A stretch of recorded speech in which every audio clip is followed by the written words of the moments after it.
Introduction de belle facture, signé Stéphane Liogier, direction l'Allier Vichy pour la deuxième édition du challenge du même nom, Cyril. Au programme distance Ironman, distance Half Ironman pour une épreuve qui essaie de s'installer au cœur de l'été. Oui, une épreuve qui s'installe correctement au cœur de l'été et cette année donc deux épreuves, la distance Ironman comme l'an passé et puis pour ceux qui découvrent un peu le longue distance, la distance Half Ironman. Le demain, le challenge. Et bon, c'est ma première expérience en Vichy et je l'aime bien. La ville c'est fantastique, très jolie, les gens aussi. Et j'ai envie de courir demain. C'est ma quatrième expérience sur longue distance, mais bon, je suis un peu inquiet là, il fait chaud, très chaud. La chaleur, ça m'inquiète un peu. C'est vrai que 40 degrés pour faire un Ironman, c'est pas évident, quoi. Chaud, très très chaud. Pas utile d'insister, La chaleur, elle est sur toutes les lèvres. La température qui règne là sur Vichy à cette période de l'année, c'est-à-dire à la fin du mois d'août ou presque, dépasse les 40 degrés en journée. Ouais, c'est compliqué pour ces athlètes parce que certes, ils n'ont pas forcément eu les capacités de se préparer sous de fortes chaleurs. Et puis on le sait, quand on est triathlète, l'organisme va être mis à rude épreuve et on a beau préparer ses ravitaillements, on a beau se dire faudra boire beaucoup, il y a un moment donné où on supporte plus cette chaleur, on supporte plus le soleil. Et il y a un moment donné où il faut prendre une décision. C'est ce qu'a fait la direction de course, l'organisateur de l'épreuve, Gaël Ménard.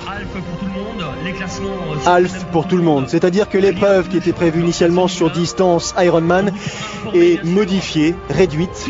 Il n'y aura que deux épreuves, en l'occurrence deux Half Ironman, de manière à éviter à ce que la chaleur ne cause trop de dégâts sur la course, d'un point de vue des sportifs bien sûr, d'un point de vue des bénévoles aussi, parce que eux aussi vont rester pas mal de temps sous le soleil.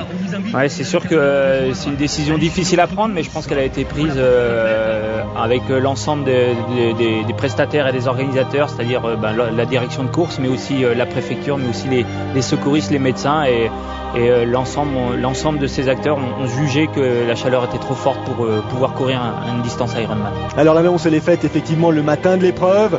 Alors ça peut effectivement choquer, ça peut désemparer, l'information est suffisamment différente pour qu'effectivement on l'intègre avec quelques minutes, mais une fois qu'elle est intégrée, je pense qu'il est plus sage de la considérer comme une bonne décision. Ouais, je pense que il y a sûrement quelques athlètes qui sont surpris, mais il y avait beaucoup qui l'avaient peut-être imaginé, parce que ça faisait déjà quelques jours qu'il faisait très très chaud et c'est vrai que quand on commence à courir sous les 45-50 degrés, ça peut être dangereux. Donc voilà, c'est sûr que les athlètes qui s'étaient préparés sur la distance Ironman sont sûrement un peu déçus. Maintenant, je pense qu'à la fin de la course, il faudrait leur reposer la question. Et ils vont commencer par se mettre à l'eau dans cette partie-là du lac de l'Allier. Température de l'eau, écoutez bien, température de l'eau 26 degrés. Autrement dit, combinaison à la maison, dans le vestiaire. Et là aussi, ça change la donne. Ouais, ça change la donne, parce que c'est vrai qu'on a l'habitude de voir des athlètes nager en combinaison. C'est beaucoup plus facile pour ceux qui ne sont pas très bons nageurs de pouvoir nager avec la combinaison. Donc une température de l'eau à 26 degrés, une température extérieure proche des 40-45, c'est presque Hawaï. Un petit peu frisqué quand même, quoi. On est en train de se reproduire. L'anxiété du départ, liée au départ plutôt, la tension, un peu de patience font qu'effectivement lorsqu'on trempe un peu trop longtemps dans une eau même à 26 degrés, on a un petit peu froid, donc il est temps que le départ soit donné. Donc du coup, deux départs vont être donnés par l'organisation qui a véritablement repris complètement en main la donne, puisqu'il a fallu modifier un certain nombre de choses. Deux vagues sont donc décidées. Départ à 7h30 pour ceux qui participaient à l'Ironman et départ initialement à l'Ironman et départ à 8h pour ceux qui étaient inscrits initialement sur l'autre course, c'est-à-dire le Half Ironman. Ouais, donc deux départs bien différents, une demi-heure de décalage.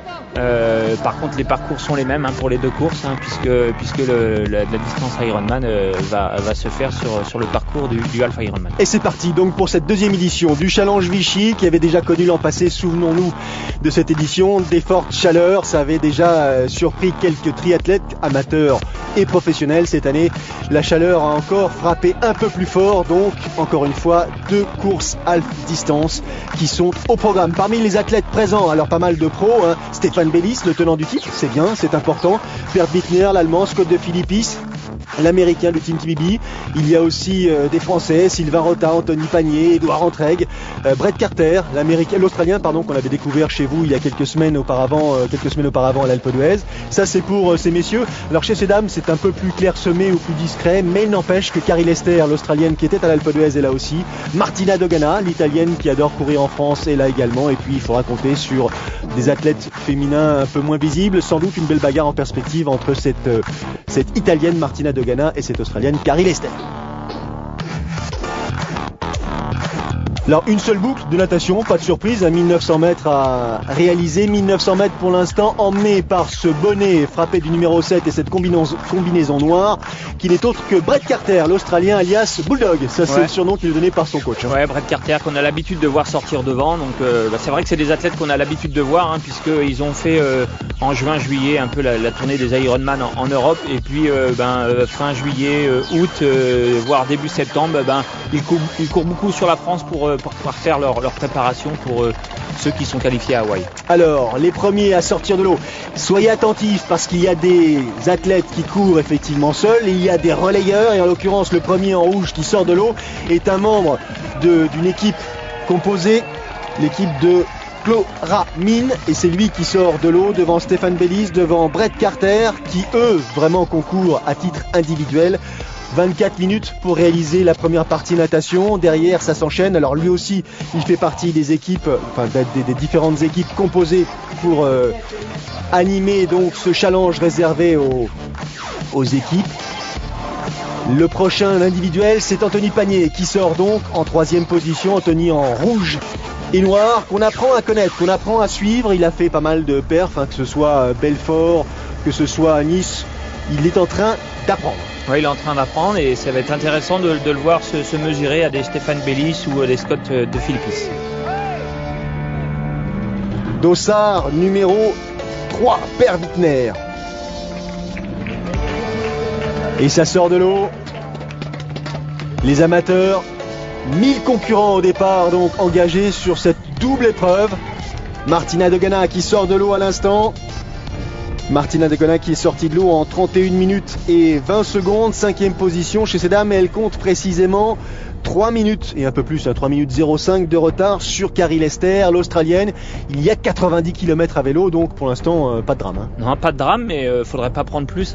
C'est une distance Alpha Ironman, donc 90 km à vélo, 21 km de course à pied pour finir, donc 3 minutes. Il faudrait pas que l'écart dépasse les 5 minutes, car ça serait plus compliqué après pour revenir sur la tête de course.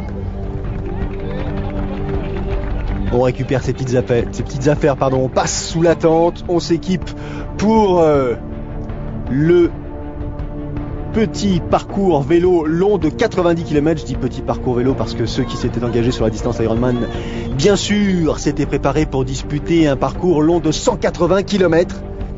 Jana Dogana, la Tchèque, présente également, qui a pris une 2e place à Rhodes cette année, mais une 2e place au sein des groupes d'âge en tant qu'amateur. Donc elle avait terminé 6e de l'Ironman Suisse en 2011. Ça va être difficile de rivaliser avec les pros que sont Lester et Dogana pour Jana Kandrova, mais elle fera son max. Tartinage pour tout le monde parce que la température, comme on le dit depuis le départ, est élevée et que ces athlètes vont passer un certain nombre d'heures tant à vélo qu'en course à pied sous le soleil de l'Allier qui va cogner. Donc il est préférable de se prémunir, éviter les coups de soleil. Ouais, un peu de crème solaire, ça fait vraiment pas de mal. Surtout le parcours n'est pas très ombragé, donc le corps est exposé énormément au soleil, donc important pour ces athlètes de se protéger, même si on est déjà bien au milieu de l'été. Alors le leader de cette épreuve, le Dossard 585, il prête à confusion et pour cause, c'est le relayeur du premier nageur qui est sorti de l'eau en tête. Et là pour l'instant il est en tête de cette compétition, virtuellement bien sûr. Il n'empêche qu'il emmène avec lui Stéphane Bellis, qui est lui, Stéphane Bellis, le leader là vraiment de cette compétition dite distance Ironman, mais qui n'en est plus une. Et il creuse l'écart, Stéphane Bellis, sur Brett Carter notamment, sur les rivaux que sont Anthony Pagnier, Rota et consorts. Première de ces dames, la voici en gros plan, Carrie Lester, l'Australienne, vainqueur de l'Ironman de Cairns en début d'année, 2e à l'Alpe d'Huez. Ouais, Carrie Lester qui fait vraiment une belle saison, donc c'est sûr que ça doit l'arranger, hein, Carrie Lester, de tomber sur un format Alpha Ironman, hein, parce qu'elle a déjà beaucoup couru, donc ça va lui permettre peut-être de moins se fatiguer et pourquoi pas de programmer une autre course derrière ce challenge Vichy, et Carrie Lester qui est vraiment en très bonne position, et ça va être compliqué pour ses adversaires d'aller la chercher. Eux, ils s'organisent à merveille. Brett Carter sur la gauche qui vient de dépasser Anthony Pagnier. Les deux hommes roulent de concert, ou presque, bien sûr pas roue dans roue parce qu'ils risquent la pénalité, et du coup cette organisation leur permet de rejoindre au bout de 20 km Stéphane Bellis qui avait creusé un léger écart. Ils sont donc désormais 3 en tête, mais 4 concurrents, parce qu'il y a toujours ce fameux relayeur qui fait partie du lot. Sortie de l'eau donc, progressive, pour tous les amateurs. On s'équipe, le gel, la crème, le bandeau, pour pas avoir les cheveux dans les yeux ou presque, les gants. Là c'est presque de l'assistanat complet. C'est toujours agréable, hein, pour ces amateurs d'être assistés comme ça par des grandes équipes de bénévoles, et c'est vrai que les bénévoles sont attentionnés justement pour que les athlètes fassent une très belle course. Allez, même si on sort parmi les derniers de l'eau, tant qu'on n'a pas dépassé la limite horaire qui doit se situer, je crois, à 1h45, il est toujours envisageable de boucler cette course dans les délais. Parcours cycliste sans réelle difficulté, Cyril, hein, relativement plat, donc parcours rapide. Parcours rapide, hein, on l'a déjà dit, hein, la plus grosse difficulté c'est la chaleur. C'est vrai que c'est un parcours assez plat, hein, sans vraiment de grandes difficultés, donc des athlètes qui ont opté en général pour des vélos de contre-la-montre, et puis qui vont emmener des braquets assez importants, donc il faudra être vigilant sur ce départ du semi-marathon, sur le départ de la course à pied. 200 numéro 7, Brett Carter, très puissant, pas très grand, athlète qui est en train tout simplement de, je dirais, marquer un petit peu les esprits. Il est pro depuis cette année, il avait terminé à Hawaï en tant qu'amateur dans un temps assez appréciable, c'était en 2011 il me semble, et là il a intégré le team TBB, et donc à la méthode Brad Sutton, il est en train de multiplier les épreuves. Ouais, il multiplie les épreuves, il engrange de l'expérience. Alors c'est vrai que sur un parcours comme ça, il est vraiment à son aise, hein, parce qu'on l'a dit, hein, c'est très roulant, et Brett Carter est quelqu'un de puissant, un très bon nageur, donc c'est assez intéressant pour lui de se retrouver comme ça en tête de course, et de pouvoir montrer à ses adversaires sa puissance, et pourquoi pas essayer de prendre un peu de large. Anthony Pagnier, le Messin, qui relaie Stéphane Bellis. Brett Carter là en dernière position de ce groupe de tête. Pour l'instant, les hommes ont l'air de s'entendre. Ils essaient bien sûr de maintenir ce rythme, de creuser en quelque sorte l'écart avec les poursuivants. Alors parmi les poursuivants, je vous l'ai dit, hein, il y a Scott de Philippis, mais qui n'a pas l'habitude d'être forcément très agressif à vélo. Il a plutôt, quelque aisance en course à pied. Il y a Sylvain Rota, il y a Petr Vabruzek, il y a ici Édouard Entraigues. Donc ce sont des athlètes qui pour l'instant sont à quelques minutes en retrait, mais qui n'ont pas encore tout à fait dit leur dernier mot. Comme chez ces dames d'ailleurs, on a vu passer à l'instant Aline Chortier, qui ne risquera sans doute pas d'aller chercher Carrie Lester ou Martina Dogana. Elle n'est pas professionnelle, même si elle a l'habitude de terminer parmi les premières de ces dames engagées sur ces épreuves longue distance.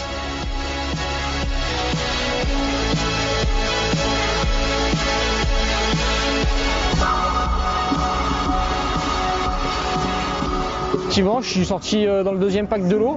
Je savais que je sortirais pas avec la tête, donc pour moi il fallait que je limite la casse à maximum parce que mon objectif c'était évidemment d'essayer de remonter à vélo sur la tête de course. Je savais que j'étais dans des bonnes conditions à vélo, le parcours me correspond vraiment, je suis plutôt rouleur grimpeur.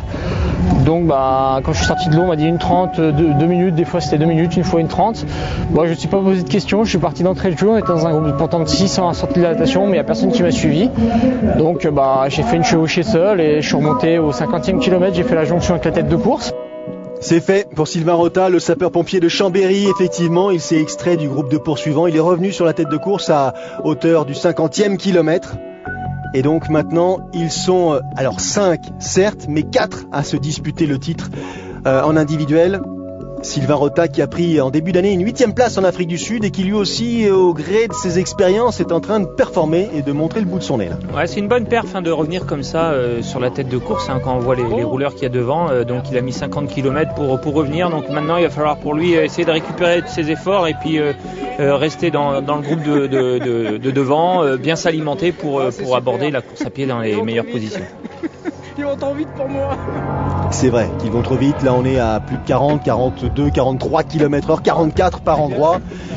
Attention, parce que là, l'hydratation, c'est très important. Il faut garder effectivement un régime régulier, boire très très souvent parce qu'on peut le payer sur la course à pied. Ouais, il faut boire très très souvent en vélo parce que c'est la chaleur, c'est pas en vélo qu'ils vont être gênés, c'est plus sur la partie course à pied et si jamais ils oublient de manger ou de boire sur cette partie cycliste, et ils risquent de le payer en course à pied. Donc c'est vraiment très très important de pouvoir comme ça anticiper les épreuves qui viennent les unes après les autres. Les leaders qui progressivement se rapprochent de Vichy, terme de cette boucle cycliste longue de 90 km, toujours les mêmes. En tête, Panier, Carter, Rota, le voici, et Bellis. Ça, ce sont pour les concurrents individuels. Rota qui a fait l'effort de revenir sur le groupe de tête avant justement de poser pied sur l'aire de transition. Ça peut être aussi un risque parce que en course à pied derrière, avec les températures, il peut aussi être amené à souffrir. Ouais, c'est un risque. Il a fait l'effort pendant les 50 premiers kilomètres justement. Et maintenant pour lui, rester avec le groupe de tête, ne pas trop se montrer sur les 40 derniers kilomètres qui restent pour essayer de récupérer, parce que c'est vrai que les Stéphane Bellis, ça court quand même assez vite, donc ça peut être compliqué pour lui. Mais maintenant, voilà, dans ces 40 derniers kilomètres de vélo, il va falloir qu'il pense à récupérer. Il a récupéré 2 minutes 15 sur 50 km. 2 minutes 15, c'est vrai, c'est pas mal, c'est assez impressionnant, surtout quand on sait que devant, les Bellis, Panier et Carter sont parmi les plus agressifs. Ouais, c'est ça qui est impressionnant, parce que 2 minutes 15 comme ça en 50 km, il a pas dû chômer, il a pas dû perdre de temps pour revenir aussi rapidement. Pas de quoi s'abriter du soleil, c'est sûr.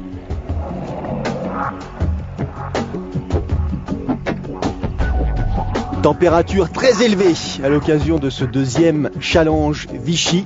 Encore une fois, on le répète, températures qui ont amené les organisateurs à réduire la distance. Le full distance, autrement dit la distance Ironman, a donc été réduite ou limitée à un half Ironman pour éviter la casse. On se rapproche de Vichy et à l'image de Brett Carter, on n'oublie pas surtout de s'hydrater. La course à pied, ce seront en l'occurrence 2 boucles au programme des compétiteurs.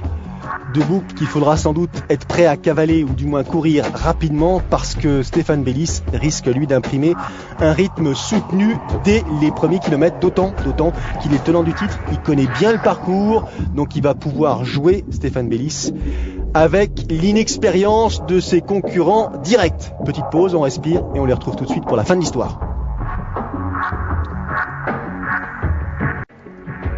Retour à Vichy à l'occasion de la deuxième édition du Challenge Vichy. Et en gros plan, le dossard 28. Et Jana Kandrova, la Tchèque, en 3e position de la course féminine. Loin derrière Carrie Lester et Martina Dogana. Ça, c'est la tête de course masculine, avec toujours en tête. Lui, c'est un des relayeurs de l'équipe 585 qui vient animer un petit peu ce peloton composé de Stéphane Bellis, Anthony Panier, Sylvain Rota et Brett Carter. Ouais, une tête de course qui s'observe un peu. Depuis que Rota est rentré, ça se regarde et puis personne veut prendre l'initiative. Tout le monde se dit qu'ils ont une chance à jouer sur la course à pied. Donc ça roule fort, mais voilà, on prend pas d'initiative. Vélo de contre-la-montre pour tout le monde, roue pleine ou presque. C'est la bonne option. Ouais, c'est la bonne option, pas énormément de vent, parcours très très roulant, pas de grosses difficultés, donc voilà, on est régulièrement, même très très souvent en position de recherche de vitesse, donc vélo de contre-la-montre, roue lenticulaire, c'est primordial sur un parcours comme ça. Allez, fin du parcours cycliste, terme des 90 km au programme. L'aire de transition approche, Stéphane Bellis avec son maillot reconnaissable entre tous, maillot frappé du drapeau britannique. Anthony Pagnier, Brett Carter et Sylvain Rota s'apprêtent donc à poser pied à terre. À suivre, 21 km, Cyril, 2 boucles, sans difficulté non plus, sans passage particulièrement difficile d'un point de vue technique. Le seul adversaire, l'unique adversaire, c'est le soleil.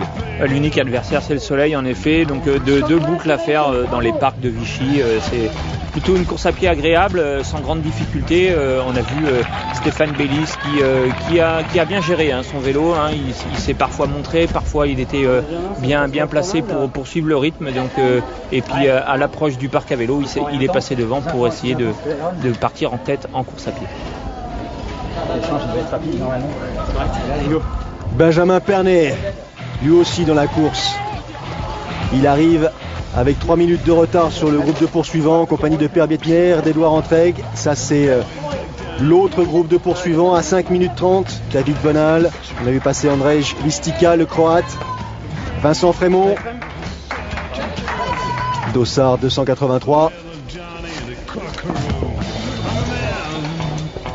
C'est parti quasiment aussi vite que c'est arrivé. Scott De Philippis, 6 minutes 20. Concède 6 minutes 20 la tête de course. Scott De Philippis qui a un peu de mal en natation et en vélo, donc maintenant il va falloir pour lui cavaler et essayer de reprendre un par un ses adversaires. Pourquoi pas aller chercher le podium. Le team Mermillot Triathlon représenté par Damien Witt, 7 minutes sur les premiers. Je te les trie. Transition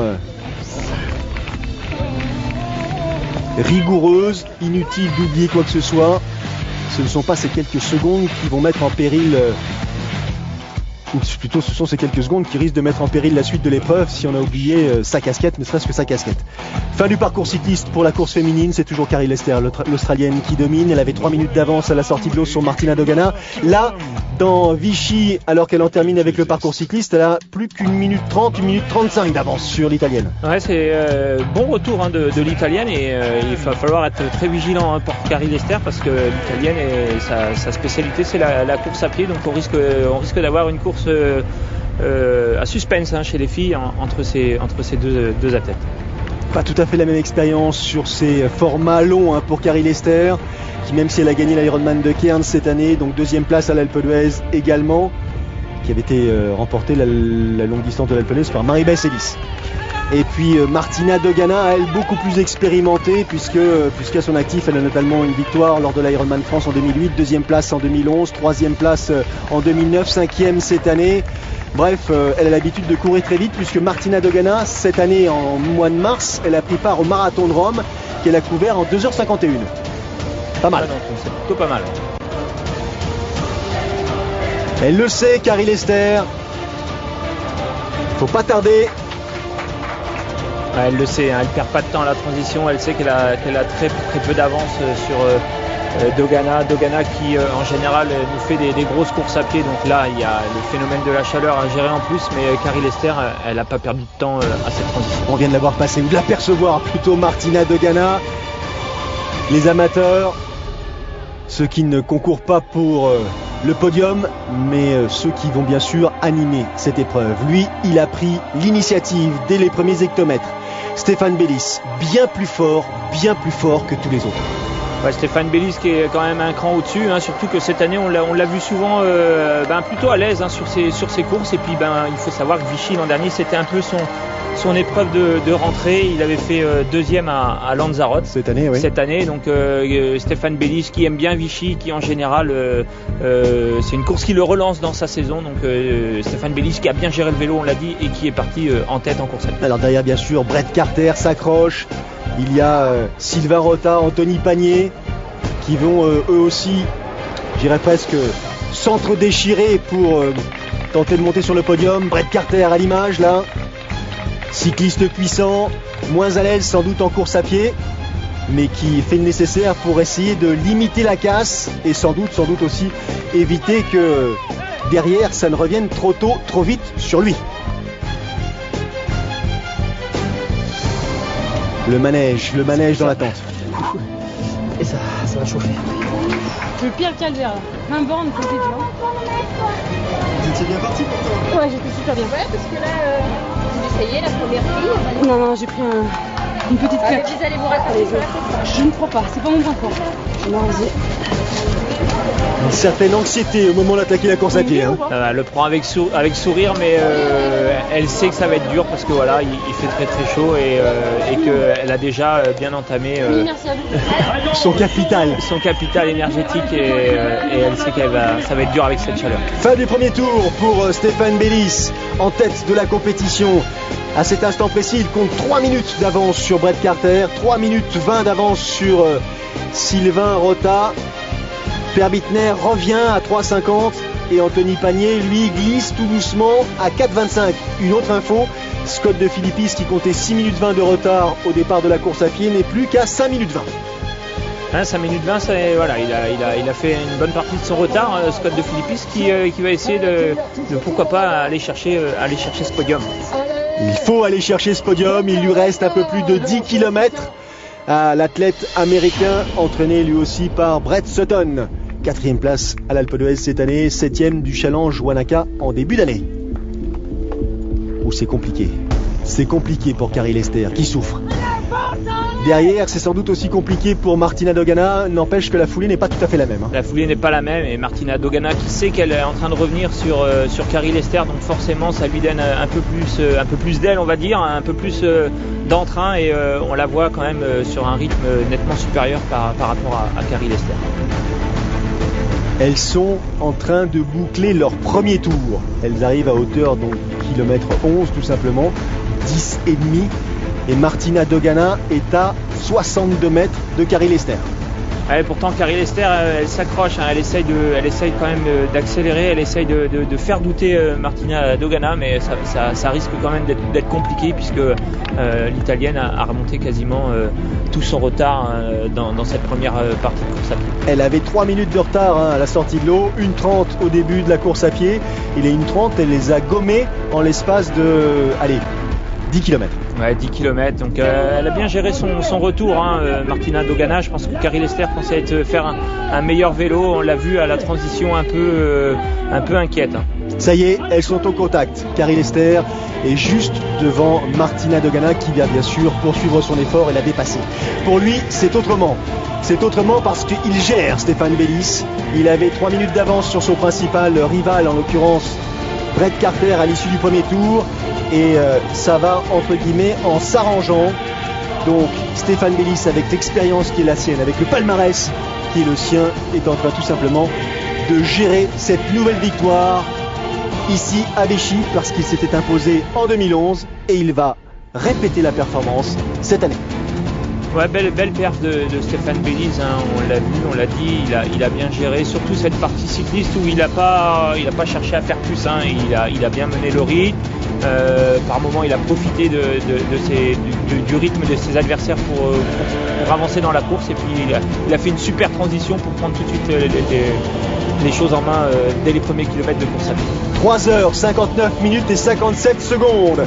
C'est le temps réalisé par l'athlète britannique Stéphane Bellis qui s'impose donc ici à Vichy pour la 2e année consécutive.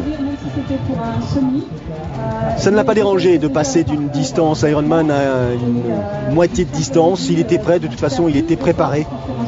Il a profité de son expérience, de sa connaissance du lieu bien sûr pour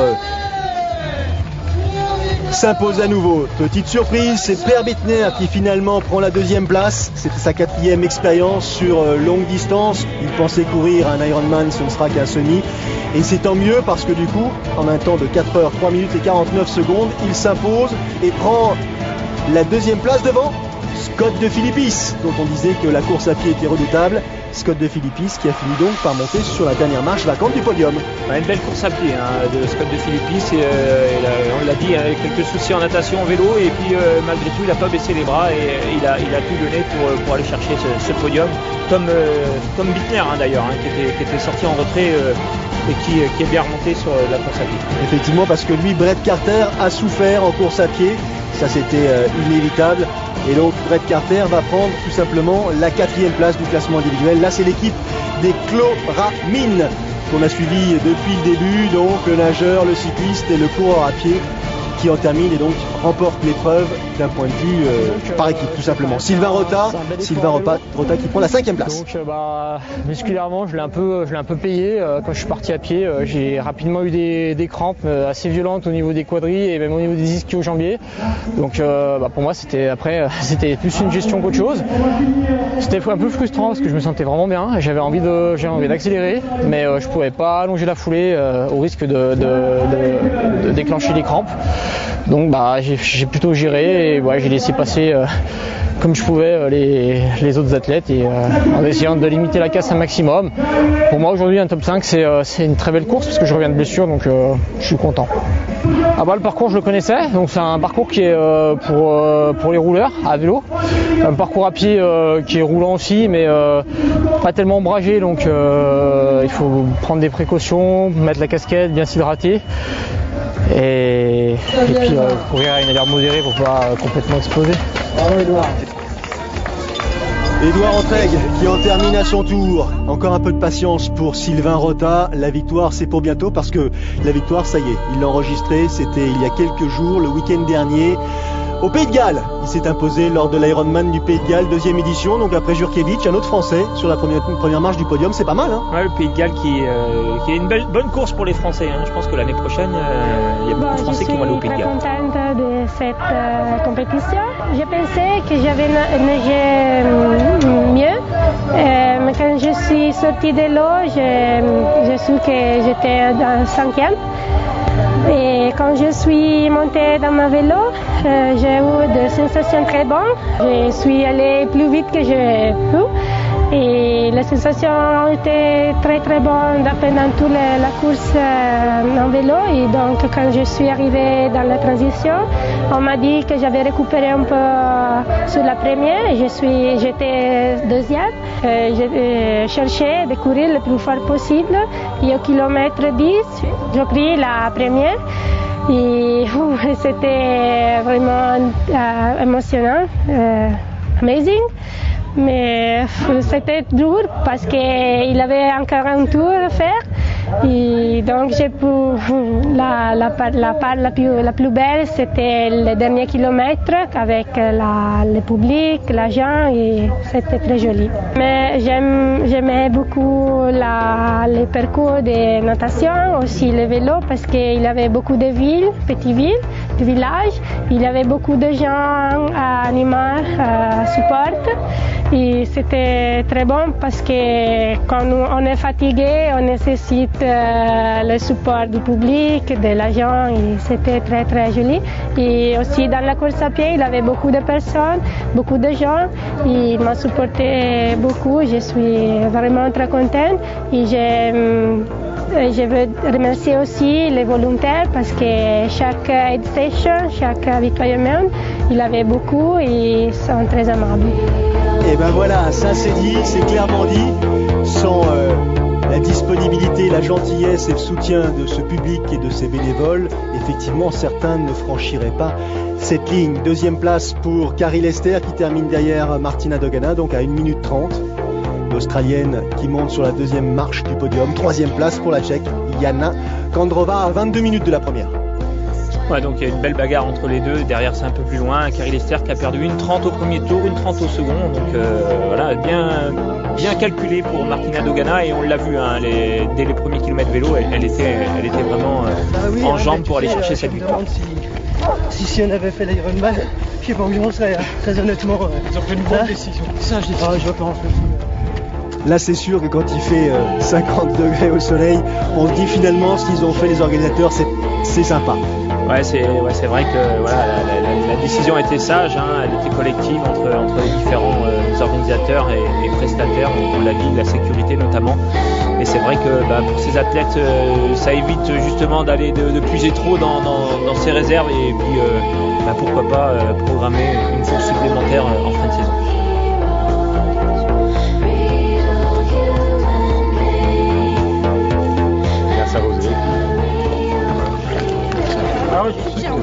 Chaque ravitaillement, hein.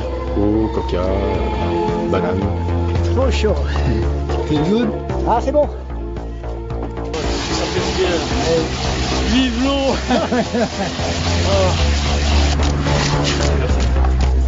Ça va, ça se passe bien? C'est pas facile. Ouais. Il y a des Suisses, c'est beau? Ouais. Ouais, c'est le dernier tour, ça va. Very hot. Très chaud. Très chaud. Swim was busy. C'était un petit peu la bousculade en natation. Parcours cycliste chaud, mais peu importe. Superbe organisation, très belle course.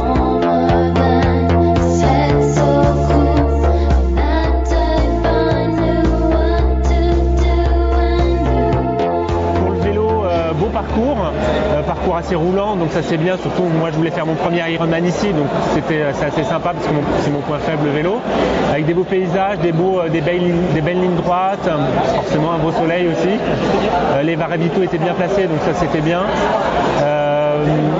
Le retour avec quand même pas mal de monde qui nous encourage, donc c'était assez sympathique.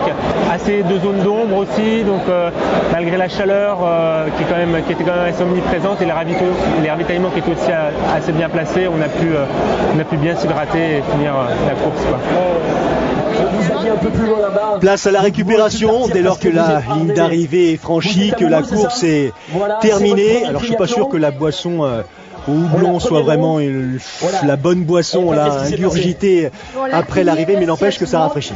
Ça rafraîchit et puis si elle est fraîche avec un peu de temps de repos, je pense qu'elle est quand même appréciée, mais il faut un certain laps de temps pour les athlètes. Unanimité de la part des concurrents, ça il l'avait déjà dit l'an passé, il le répète cette année, très belle épreuve, parfaitement organisée, satisfaction générale, et je dirais pas un nouveau vainqueur, mais un beau vainqueur en l'occurrence Stéphane Bellis, qui après avoir remporté l'édition, la première en 2011, récidive cette année pour ce qui concerne la compétition féminine, c'est l'italienne Martina Dogana qui monte sur la plus haute marche du podium. Prochain rendez-vous, biathlon longue distance, sur l'antenne de Sport Plus la semaine prochaine, parce que c'est le mercredi en général. Là, nous prendrons la direction des Vosges, direction, je dirais presque l'histoire, avec le XL de Gérard May. Salut à tous et à la semaine prochaine. Salut.